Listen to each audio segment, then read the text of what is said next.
business, that's not a threat. That's an opportunity. Invest on those talents. That's your next best business. So it's a win-win. Sige, mag-i-invest ako. Anong hilig mo? Mermaid nga eh. Sige, maghahanap ako ng tangke. But joking aside, but you get what I mean? You invest. That's your next best business. You invest on the talents of your kids. That's one. Because your kids can support your business, not necessarily working in it. They can be responsible owners. Okay, one of our clients is the Luliers, Monique Lulier, right? Okay, he's not involved in the business with that, which is lending, but he's a responsible owner who participates in the board.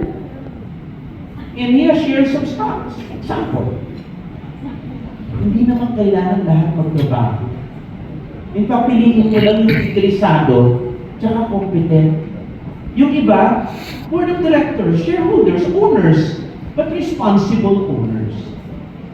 So, did I answer yan? Yes. And then to begin the succession, you start with a good conversation at dinner. Anak, blood, sweat, and tears to ng mama at papa. We want to pass it on to the next generation. Kayo, ang plano? Usap kayo. You listen to their dreams. Huwag daming yung dreams lang nila. Pakinggan mo yung dreams nila. And then see how you could find alignment. So to answer that question, it's a heart-to-heart conversation with your kids. You have a 20-year-old family business, more or less your kids are probably teenagers or probably graduating college. Nakakaintindi niya. Talk to them. Alam mo anak, gusto ko sana tanggapin mo to. Pero kung hindi mo gusto, okay lang. Let's see. Pero in-express mo na.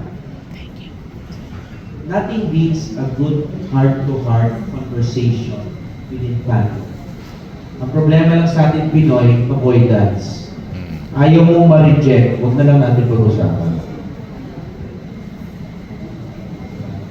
So, I hope I answered that question. Yes. There's another question.